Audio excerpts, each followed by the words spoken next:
Hey all, welcome back to the Shooters Roll, podcast made by fans for the fans.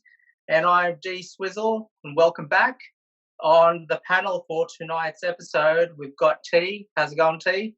Good, man. Just another day in isolation. This is what I look forward to. It gives me the energy to get the week done. Very good. You're going a bit so crazy? What's the haps? Yeah, a little bit, man. Like, I'm wearing the hat because I haven't got a haircut yet, so it's out of control. Like me, mate. Like me. I'm a bit scared to go out, to be honest. And joining us tonight, T, we've got a special guest. It's my cousin, actually, Pal. How's it going, Pal? What up? Not bad, mate. Not bad. Thanks for having me, fellas. Good to make a guest spot on the much famous Shooters Roll podcast. So, yeah, thanks for having me, fellas. Will do. I'm sure you've got a lot to share with us tonight. What we're going to talk about tonight is now, with the season being suspended, hopefully not indefinitely, we've played about 3/4 of the way through. We're about 3/4 of the way through the season. And what we'll discuss tonight is our predictions, our thoughts on the All-NBA first team. If it was to be decided today, who would you have on your team and the reasons for it? And I mean, we're going to kickstart off with our guest here, Pal. Who's on your team? All right, this first pick I think might ruffle, I should rather say, a few feathers. I'm going to go with CP3, Chris Paul. I think the last couple of years he's been an afterthought before joining the Thunder. I think he was in the shadow a lot of James Harden. He had a lot of ball usage, James Harden that is, and I think we actually forgot how dominant the point guard could be. I mean, looking at his stats now, I guess from the analytics alone, his numbers don't jump up at all. I mean, they're not superstar franchise player numbers by any means. But I guess if you look, into the numbers and the stats a little bit more deeply, I think we see something that a lot of other NBA fans are seeing as well. So I know something that is very true to our hearts, Dex. Fantasy, ranked number 13. Yeah. If you told me that Chris Paul at the beginning of the season would be ranked number 13 in fantasy for the whole year, I would tell you have been smoking something and you've got to give me some of that. I think the way we've looked at Chris Paul is we thought once he joined OKC, he would kick and scream his way out, maybe do a Jimmy Butler, but he's been nothing but a consummate professional. I mean, look at the development of SGA. He's night and day a completely different player than he was last year, obviously being in the Clippers. And if you look at, I guess, the most important stat, wins, OKC, they're ranked number 5th in the Wild Wild West. No one would have expected that. Once they completely closed shop, had a fire sale, got rid of Westbrook, got rid of Paul George, no one would have seen that coming. But I think CP3, he had a point to prove this year. And I think he's made that point very clear that he's not an afterthought anymore. I think he's solidifying himself, or at least in the process of just reminding us how dominant he could be. I mean, he only averages 31 minutes a game. And OKC are ranked 5. And I don't think anyone or any of us actually saw that coming. No. Well, what I didn't see coming was, OKC, their record 40-24, 5th in the West, like you said, and CP3's played 63 games out of 64. Given his injury history, I'm surprised by that when I looked at that up today. Is his durability this season. I'm surprised, and he is playing a lot of minutes, like you said. Yeah, and I think we've kind of forgotten just how good he is. I mean, his game has never been predicated on athleticism. I guess huge bursts of speed. He's always had that guy or that old man's game, and I think when you get older, he just has that skill refined even more. He's had that, I guess, had those abilities his whole career, and I think we're just starting to see it just a little bit more now that he doesn't have the superstar players around him. I mean, his second best player, I guess, would be SGA, and we have Gallinari, a man who's often injured. So, full credit to Chris Paul. The work he's done off the floor as well. He's been a great presence. So I think he rightly deserves that. Well, the assist to turnover ratio, he's as efficient as ever. 6.8 assists a game, 2.2 turnovers only. Which, when you rank amongst the big, point guards, Harden and Doncic both have turnover ratios and turnovers per game over 4. It's just surprising that he's keeping on to look after the rock, which is important. Yeah. But I'm going to have to cavil with this. Possibly he'd make an All NBA third team, but I'm not buying All NBA first team. It's all about the wins. All about the wins. 5th place. You see, once he comes into the playoffs, you'll see a motivated Chris Paul. I think he's got a lot to prove. He's still got a lot left in the tank. Who would you kick out, though? I mean, if we're talking about 2 backcourt spots, who you got else in your backcourt? Yeah. Well, I think this one's pretty understandable. I think there won't be too many debates on the other end. The kid wonder, Luka Doncic. I mean, he has just been balling out this year. I mean, just from the metrics alone, in his rookie year, he was averaging 21.2 points per game, 7.8 rebounds, 6 assists per game. And if you look at the numbers, just from the optics this year, he has leaps and bounds, just taken another jump this year. Definitely no case of second-year syndrome. He's put that to bed. He's averaging 28.7 points a game, 9.3 rebounds, and 8.7 assists per game, which is, I think, the second highest in the NBA. So he is definitely developing into the player I think everyone thought he would become, and he's only in his second year. So he's also leading the Mavs to a 7th place seed in the West. I think that's also something we can't overlook, just because the West is such a deep, deep conference. If you're not playing good there, you're not going to make the playoffs. So that's my pick for the second backcourt. Well, yeah, you are right there. I mean, the Mavs, without Luka, have struggled. He's missed 13 games this season, and the Mavs are a totally different team without him. Yeah, I think the makeup of the offense is just completely different with him. Yeah. Thoughts on the backcourt? Some of the predictions. So what you mentioned, CP3. CP3 became vegan recently, so maybe that has a massive thing to do with it. Or he's an investor with Beyond Meat too. So could be a change there because of his diet. So I'll give that. Yeah.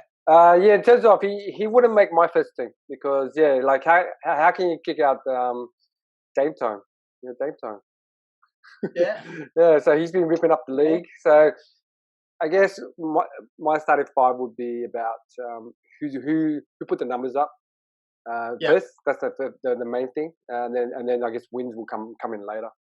But Doncic, I agree with that pick. I'll definitely have him in my starting backcourt for sure. Definitely because I mean these teams, they're predicated on the regular NBA season. But if we go beyond that, predictions wise, say the makeup of the Western Conference remains, and the teams who are in the playoffs currently do make the playoffs, should or if the season does continue. How far do you see the Mavs going? And this is a question to both of you: is how far do you think the Mavs can go in the West? Well, I think unless they make a big move, the Mavs, the second seed would be the Clippers, which would put them against obviously the Mavs. I don't know how far. I don't know if they get out of the first round against the 7-game series against the Clips. I mean, Patrick Beverley against Luka Doncic, not to mention Paul George, Kawhi Leonard. That's a scary perimeter defense, and without, I guess, a second genuine superstar or even an all-star player, that is, on the Mavs, I don't know how far Luka can take them. I know he's playing great this year, but one thing you learn in the playoffs is teams will study tape like there's no tomorrow. They will know the ins and outs, and I don't know how you get past that if I'm Luka. And how dependent do you think Porzingis will be as a second option? I mean, he's definitely the second option there. That's not a question there. That's not a question. He's not the first option. say they do go up against the Clippers, I'm finding that that's a tough series. I mean, it could even be a sweep in my view in that series. Yeah, I think. Yeah, that's right. I think from Dallas' point of view, if they get 1 to 2 wins in the first round, that's a pretty good season. Yeah, definitely. Like their goals and I guess the achievements this season, I think they're punching above their weight. Like for them to have Luka come from a rookie of the year to pretty much like MVP conversation now, it's a surprise in itself, and for them to make the playoffs is a surprise because no professionals, I mean, no experts had them in the starting or the top 8 of the West. So they've exceeded expectations for sure. Yeah, and in terms of the course forward, say they do get the 2 playoff wins, and it's a season to build upon and a successful season. What are they missing? What's Dallas missing? I think Power touched on it. Yeah, I think Power touched on it. They need another reliant scorer.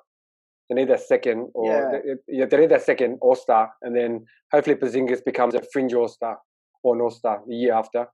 I think it could happen, especially his first year removed from his ACL injury, and playing in a proper team, not New York Knicks. Jabs, low blows there. I definitely think it's interesting you bring up Porzingis.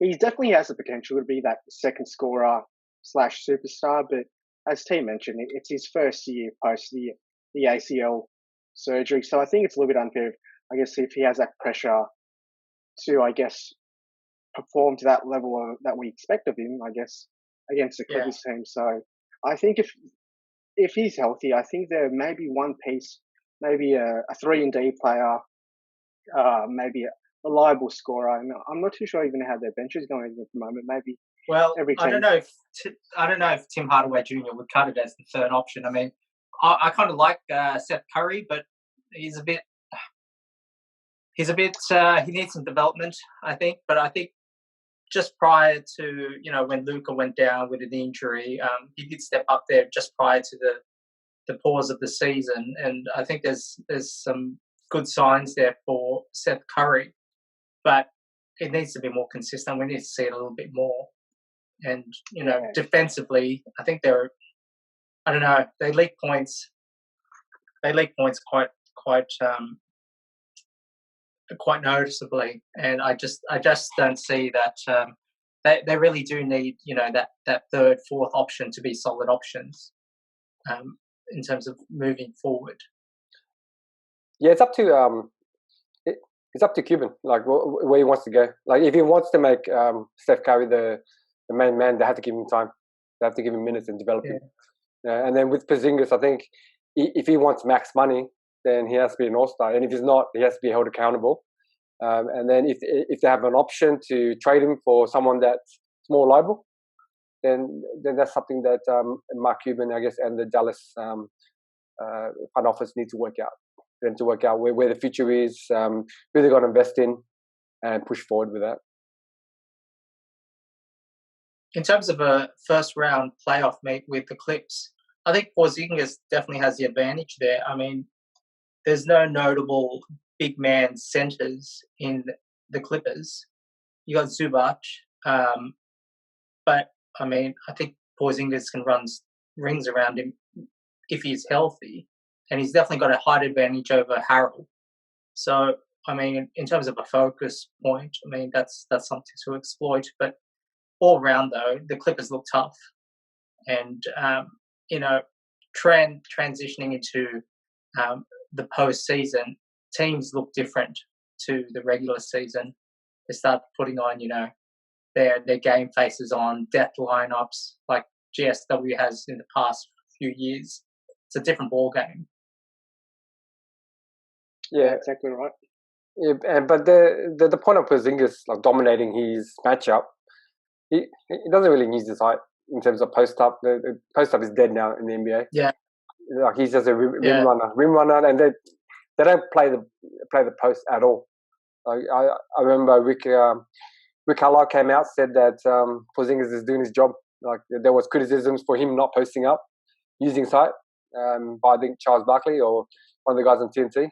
But the coach came back and said defended him. Like he goes, we don't play through the post. He shoots threes and he's a rim runner, and that's his game. So. Does he make any of your front court teams for All NBA so far this season? No. Both of you? Tough. Nah, that's a no. No. So who was that? Porzingis. Hell no. Oh no, not for me. No. I think this year's a recovery year for him. Who you got in your front court, pal? Okay. The next one I don't think is such a surprising pick. A player that's true to my heart, the Brow Anthony Davis. Since coming to LA, to my much loved Lakers, completely different team. A lot of, I guess, pundits criticized the front office of the Lakers, saying they gave up too much. The last 5 years had been building up for a young core, but I think looking, I guess, just at the wins and the makeup and the chemistry alone, it was absolutely the right move. And I think it's one of those rare scenarios when actually both teams benefit and come out on top. I think very rarely in the landscape of the NBA do you get to say that it was an equal trade. I know a lot of GMs like to fleece each other, aka Danny Ainge would never pick up his phone call. But I think it's one of those cases just where if we look at New Orleans, I should rather say, they are playing so well. Ingram's having arguably a career year, made his All-Star debut. Lonzo Ball was playing without the spotlights and the bright lights of LA, and he's just got a simple game plan of when Zion's playing, throw it as high as you can and Zion will get it. So I think that's one of the rare cases where it works out. But nonetheless, speaking of AD, if we compare his numbers from this year compared to last year when he was in the Pelicans, pretty identical numbers. I think a lot of people might argue that last year there were empty numbers in a team with no real playoff contention. But I think once you're posting up averages of 26 points, 10 rebounds a game and 2.5 blocks on a championship caliber team and maintaining that through the whole season, that's something to hold up your head against, especially when you're playing with LeBron. I know he makes everything a lot easier for all people, but I think when you play with someone as dominant as LeBron, I think it's easy to get caught up and just play passive. But hats off to Anthony Davis. And I think one thing we also need to talk about is his defense. I think he is the true anchor, maybe the favorite, in my view, of the defensive player of the year. Truly a center who can guard positions 1 to 5. I know Gobert might have something to say about that. And I think maybe Gobert might feel slighted that he is an anchor. But I think once you compare Gobert and Anthony Davis on the perimeter, on a switch, I know I'd rather have Anthony Davis guarding my Steph Curry's versus Gobert. So I think to be considered a true anchor in defense, you need to be able to cover 1 to 5. And that's no slight against Rudy Gobert. It's just the makeup that Gobert has. He's just not as laterally quick as Anthony Davis. Well, Davis has stayed on the court this year, which has been good. 55 games out of 63. That's definitely helped. Same with LeBron. When you think about it, LeBron's been on the floor and hasn't missed a lot of games. He's played 60 out of 63 games. So in terms of their keeping that consistency in the lineup, I think that's why the Lakers are first in the West, 49 and 14 record. Doing well there. T predicted the Lakers to take out the championship in last week's pod.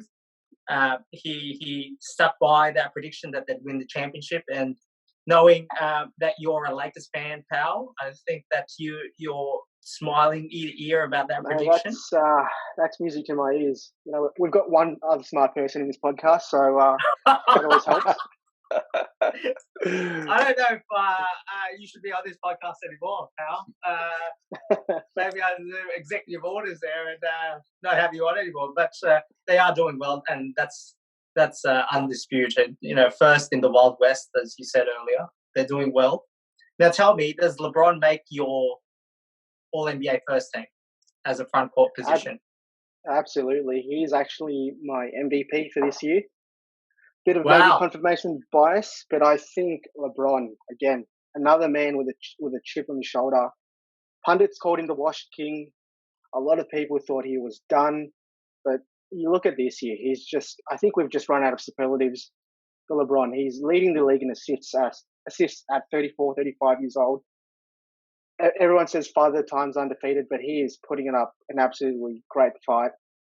Like you said, D-Swizz, he's leading the Lakers in the Wild Wild West. No easy feat in itself. No. And prior to the COVID-19 shutting him down, he was putting his MVP case out and for everyone to see. I mean, the last 3 wins were against championship caliber teams. These were no easy wins. They were against Philly, the Bucks, and the Clippers. And LeBron just went in, made his statement, said, don't take my throne. I am the rightful king. Don't forget about me. And he's just, I think, showing that age is just a number at this point. T, you got him in your first team? Yeah, definitely. Both picks, both LA forwards, definitely in my pick. And Paul's pretty much expressed the same things I've expressing on this podcast with the Lakers. He's found the fountain of youth. Yeah. Yep. Yeah, look, both the Lakers men are on my first team as well. Same with Luka. The other front court spot, who do you got, pal? I think it has to go to the reigning MVP, maybe not the rightful, the Greek Freak. I mean, it's hard to look past him. And I think the biggest thing for me that I've seen this year, again, his numbers are quite similar to last year, but when you're averaging 30 points a game, 13 rebounds, you're absolutely balling. You're an elite category. But I think the most refreshing thing for me this year is just his willingness to shoot threes. I think you look at someone like Ben Simmons, they're almost the same height, but Ben Simmons, whether it's by design, by Coach Brown of the offense, I think the blueprint was for him to actually take some threes, and he shied away from that, Ben Simmons. But if we look at Giannis, he's taking 2-3 threes a game, and these are rhythm 3-pointers. And even though he's not making them, it's keeping the defense honest, making them second guess themselves. And we've seen in a couple of games this year when he's strung a couple of threes together, he is definitely, I feel like, a rhythm shooter, confident shooter. He is going to take it the next time.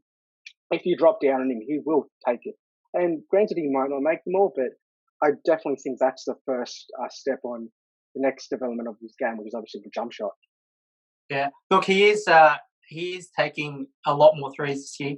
So about the 5 marker, and he's making 1.5 threes a game, which is a career high for him.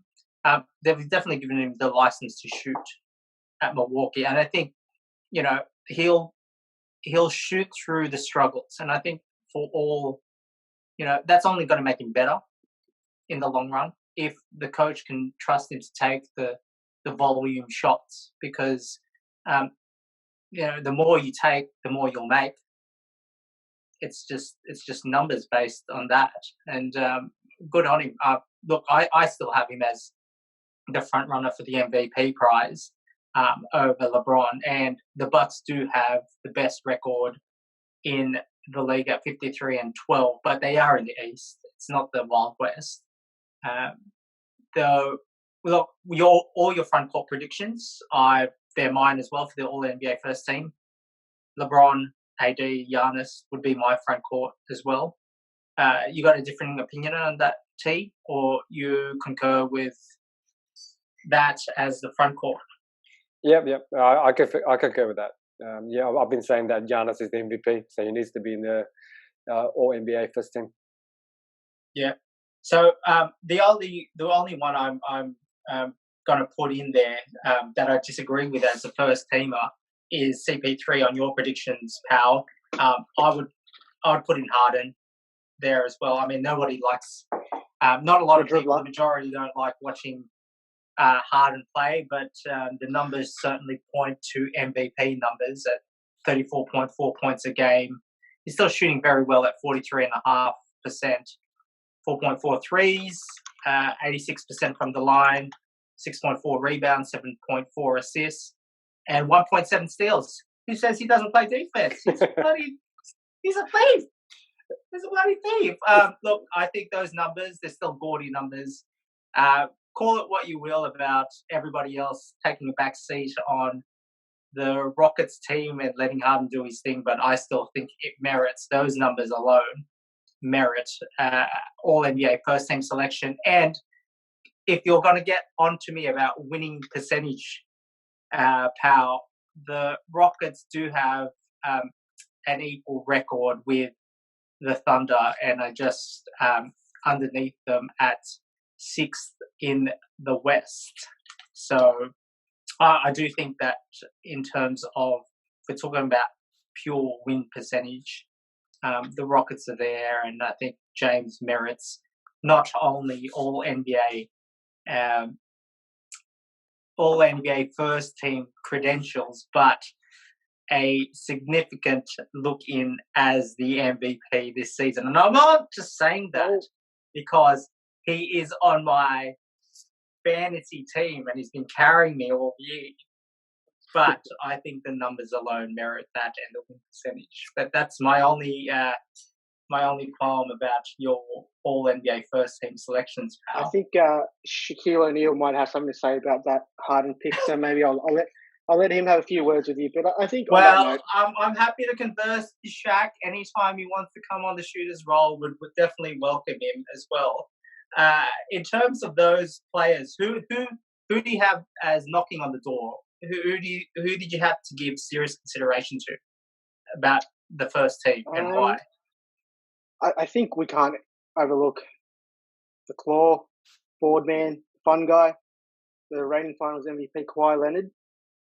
He was definitely knocking on the door, but I just think with the load management that he is participating in and not actively fighting, I think to merit first team All-NBA, you've got to put the time and the hard yards. And I know he's sort of rightly earned his reputation, but I think you can't rely on reputation alone. You have to play it out. So that's sort of my notable omission. But he was definitely knocking on the door for, I guess, first team all NBA, but I just couldn't fit him in with those 5 players. Look, I mean, that's a fair call. He's played 51 games out of 64, which, when you think about it, I was expecting less games that he'd play. I mean, 51 out of 64, it's not obscene. The load management, hasn't been obscene. And when he's been on the court, he's been phenomenal.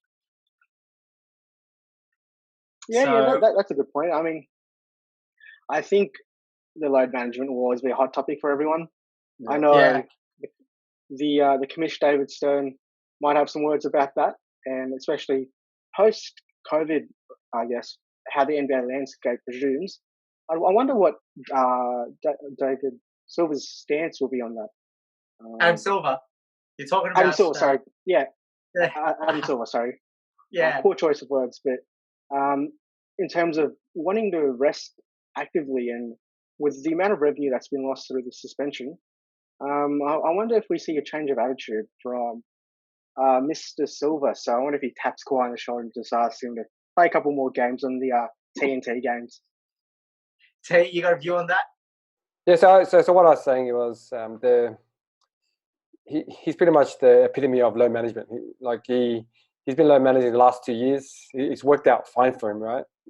But by doing that, he's taken himself out of the running to be first All-NBA team for sure. That's fine. He can get a championship. He can be Finals MVP, but he shouldn't be in the first team. Yeah, look, it is noticeable when you think about who the candidates we've talked about to be on the All-NBA first team.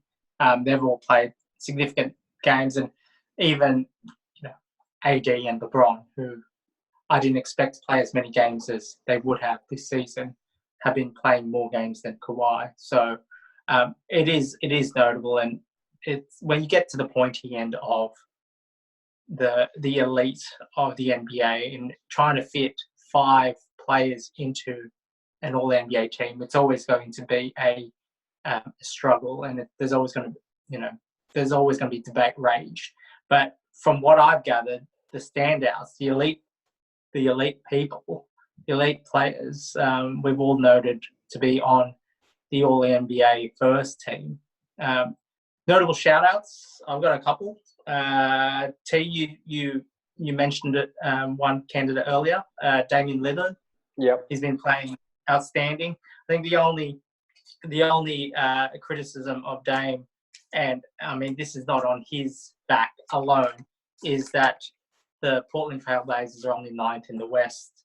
I did not see that at the start of the season, that they would be struggling to even, catch the Grizz, who are 3.5 games ahead of them, for the last playoff spot. And that's been surprising, even though Lillard's numbers have been so outstanding this season. He's shooting, getting his 28.9 points a game.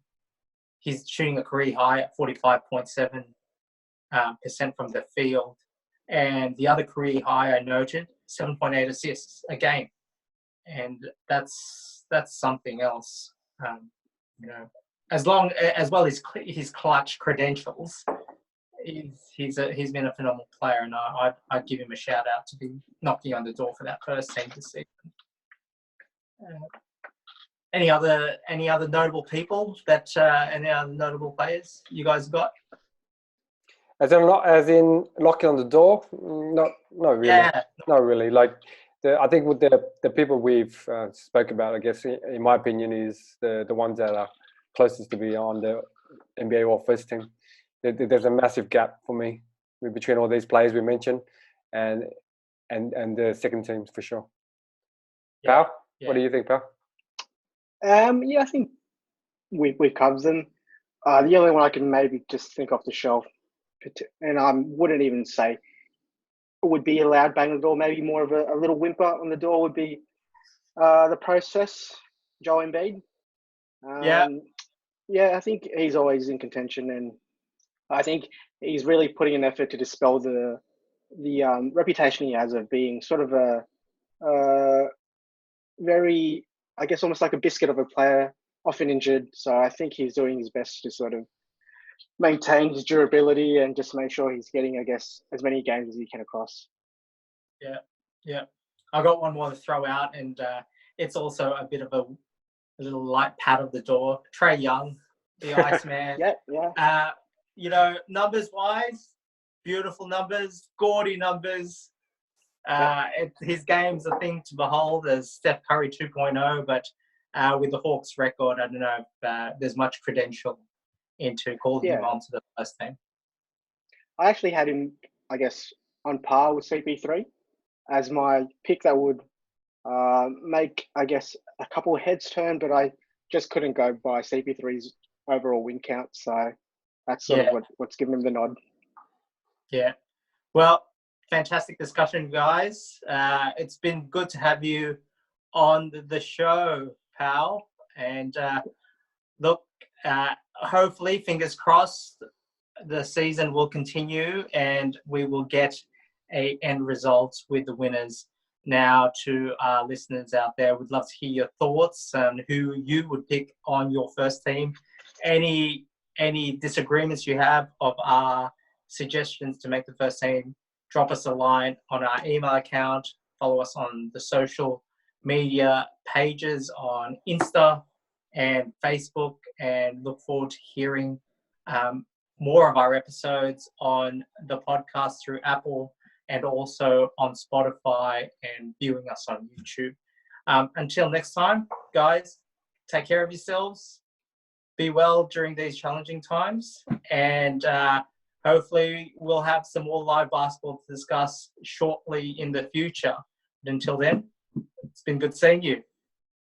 So, fellas, long live the Lakers.